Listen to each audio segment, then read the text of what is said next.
Hello viewers, অচিন্ততার free coaching চ্যানেলে তোমাদের সকলকে স্বাগত জানাই। আজকের এই ভিডিওটিতে তোমরা যারা ক্যালকাটা ইউনিভার্সিটিতে বিএ পলিটিক্যাল সায়েন্স বা রাষ্ট্রবিজ্ঞান জেনারেল বা পাশে পড়ছো ফোর্থ সেমিস্টারে, তোমাদের যে GE4 পেপারটি রয়েছে, এই পেপারটির যে লাস্ট মিনিট সাজেশন 2024, এই লাস্ট মিনিট সাজেশন নিয়ে আলোচনা করব। দেখো, তোমাদের ইতিপূর্বে আমি তোমাদের এই পেপারটির একটি পূর্ণাঙ্গ সাজেশন দিয়েছি এবং তোমরা আশা করি সেই সাজেশনটাই ফলো করবে। পাশাপাশি তোমাদের যে লাস্ট মিনিট সাজেশনটি আমি তোমাদের সামনে তুলে ধরছি, এই প্রশ্নগুলো সবার আগে তোমরা কিন্তু রেডি করবে, কারণ এই প্রশ্নগুলো থেকেই আশা করি তোমরা সমস্ত প্রশ্ন কমন পেয়ে যাবে এবং এই প্রশ্নগুলো আগে পড়ার পর তারপর তোমরা মূল সাজেশনটা ফলো করবে। তা তোমরা জানো তোমাদের 15 নম্বরের প্রশ্ন আসবে এবং 10 নম্বরের প্রশ্ন আসবে। তা 15 নম্বরের প্রশ্নের জন্য আমি এখানে মাত্র 6টি প্রশ্ন তোমাদের জন্য রেখেছি। তা দেখো, প্রথম প্রশ্ন, ভারতীয় পররাষ্ট্রনীতির বৈশিষ্ট্যগুলি আলোচনা করো। 2 নম্বরে যেটি রয়েছে, ঠান্ডা যুদ্ধের পরিবেশে আন্তর্জাতিক রাজনীতির প্রকৃতি বিশ্লেষণ করো।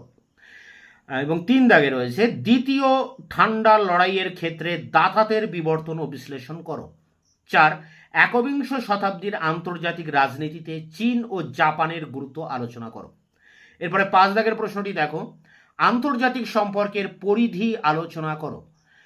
6 দাগে রয়েছে, ঠান্ডা যুদ্ধের বিভিন্ন পর্যায়গুলি আলোচনা করো। তা 15 নম্বরের জন্য এই 6টি প্রশ্ন টপ মোস্ট ইম্পর্টেন্ট প্রশ্ন এবং এই প্রশ্ন 6টি করার পর তোমরা আরও 2টি প্রশ্ন এখানে এক্সট্রা করবে। দেখো, আমি মাত্র দুটি প্রশ্ন তোমাদের জন্য এক্সট্রা রেখেছি এবং এই 2টি প্রশ্নও কিন্তু খুবই ইম্পর্ট্যান্ট, একটি নারীবাদ, একটি উদারবাদ। দেখো, প্রথমে রয়েছে আন্তর্জাতিক সম্পর্কের আলোচনায় নারীবাদী দৃষ্টিভঙ্গি লেখো, আর 2 আছে আন্তর্জাতিক সম্পর্ক আলোচনায় উদারবাদী তত্ত্বটি লেখো। তো এখানে মূল সাজেশনে আমি 6টি প্রশ্ন টপ মোস্ট ইম্পর্ট্যান্ট রেখেছি এবং 2টি প্রশ্ন এক্সট্রা রেখেছি। এই 8টি প্রশ্ন যদি তোমরা করো, তোমরা এর ভিতর থেকেই 15 নম্বরের প্রশ্ন সব কমন পেয়ে যাবে এবং পাশাপাশি এখান থেকেও তোমরা কিন্তু 10 নম্বরের প্রশ্ন কমন পাবে। মার্কস 10। এবার 10 নম্বরের প্রশ্নের জন্য কিন্তু আমি তোমাদের জন্য 6টি বা 7টি প্রশ্ন রেখেছি। দেখো, প্রথম প্রশ্ন খুবই ইম্পর্ট্যান্ট, JA টিকনার আন্তর্জাতিক রাজনীতিতে কিভাবে নারীদের অংশগ্রহণের ন্যায্য দাবিকে পেশ করেন। 2, কেনেথ ওয়ালসের নয়া বাস্তববাদী তত্ত্বটি আলোচনা করো। 3, মর্গানথাউয়ের বাস্তববাদী তত্ত্বের 6টি নীতি আলোচনা করো। তাহলে এই যে 3টি প্রশ্ন, JA টিকনার, কেনেথ ওয়ালস এবং মর্গানথাউ, এই 3টি প্রশ্ন থেকে তো তোমরা প্রশ্ন কমন পাবেই, বরং 2টোও কিন্তু পেতে পারো 3টির ভেতরে। তাই তোমরা 1, 2, 3 অবশ্যই ভালো করে দেখবে। এরপর 4 দাগের প্রশ্ন দেখো, আন্তর্জাতিক রাজনীতির প্রেক্ষিতে ইউরোপিয়ান ইউনিয়নের বিকাশের ধারাগুলি লেখো। ইউরোপিয়ান ইউনিয়ন কিন্তু ইম্পর্টেন্ট একটি প্রশ্ন। 5 দাগে রয়েছে, আন্তর্জাতিক সম্পর্কের ক্ষেত্রে বহুত্ববাদী তত্ত্ব ব্যাখ্যা করো। এবং 6 দাগে রয়েছে, একবিংশ শতকে আন্তর্জাতিক রাজনীতিতে রাশিয়ার ভূমিকা আলোচনা করো। এবং আরেকটি প্রশ্ন আছে, দেখো, ভারতের পররাষ্ট্র নীতিতে জোট নিরপেক্ষ নীতির গুরুত্ব লেখো। দেখো, এখানে মূলত প্রশ্ন কিন্তু 6টি, কারণ এই পররাষ্ট্র নীতি মানেই কিন্তু জোট নিরপেক্ষ নীতি। তাই তোমরা 15 নম্বরে বড় প্রশ্ন পড়ছই, ভারতের বিদেশ নীতি, তার ভিতর থেকেই কিন্তু এই প্রশ্নটি আছে, অর্থাৎ এটি আলাদা কোনো প্রশ্ন নয়। এটি 15 নম্বরের যে ভারতের বিদেশ নীতি তোমরা পড়ছো, জোট নিরপেক্ষ নীতি, তারই ভিতর থেকেই ওই প্রশ্নটি আবার এখানে 12তে, এই 10-এ তোমাদের সামনে উল্লেখ করা হয়েছে। অর্থাৎ এই 7 দাগের প্রশ্নটি রিপিটেড প্রশ্ন, এটি বাদ দিলে কিন্তু মূলত প্রশ্ন তোমাদের জন্য 6টি আমি এখানে রেখেছি।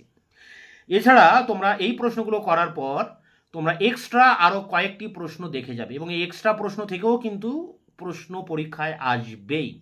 ঠান্ডা যুদ্ধের কারণগুলি আলোচনা করো, প্রথম প্রশ্ন।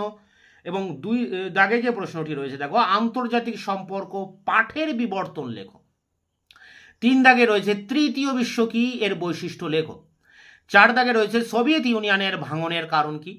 5-এ আছে, দ্বিতীয় বিশ্বযুদ্ধের কারণগুলি লেখো। এবং 6 দাগে রয়েছে, কিউবা ক্ষেপণাস্ত্র সংকট, এছাড়া আসতে পারে গ্লাসনস্ত প্রেস্তরিকা নীতি কি।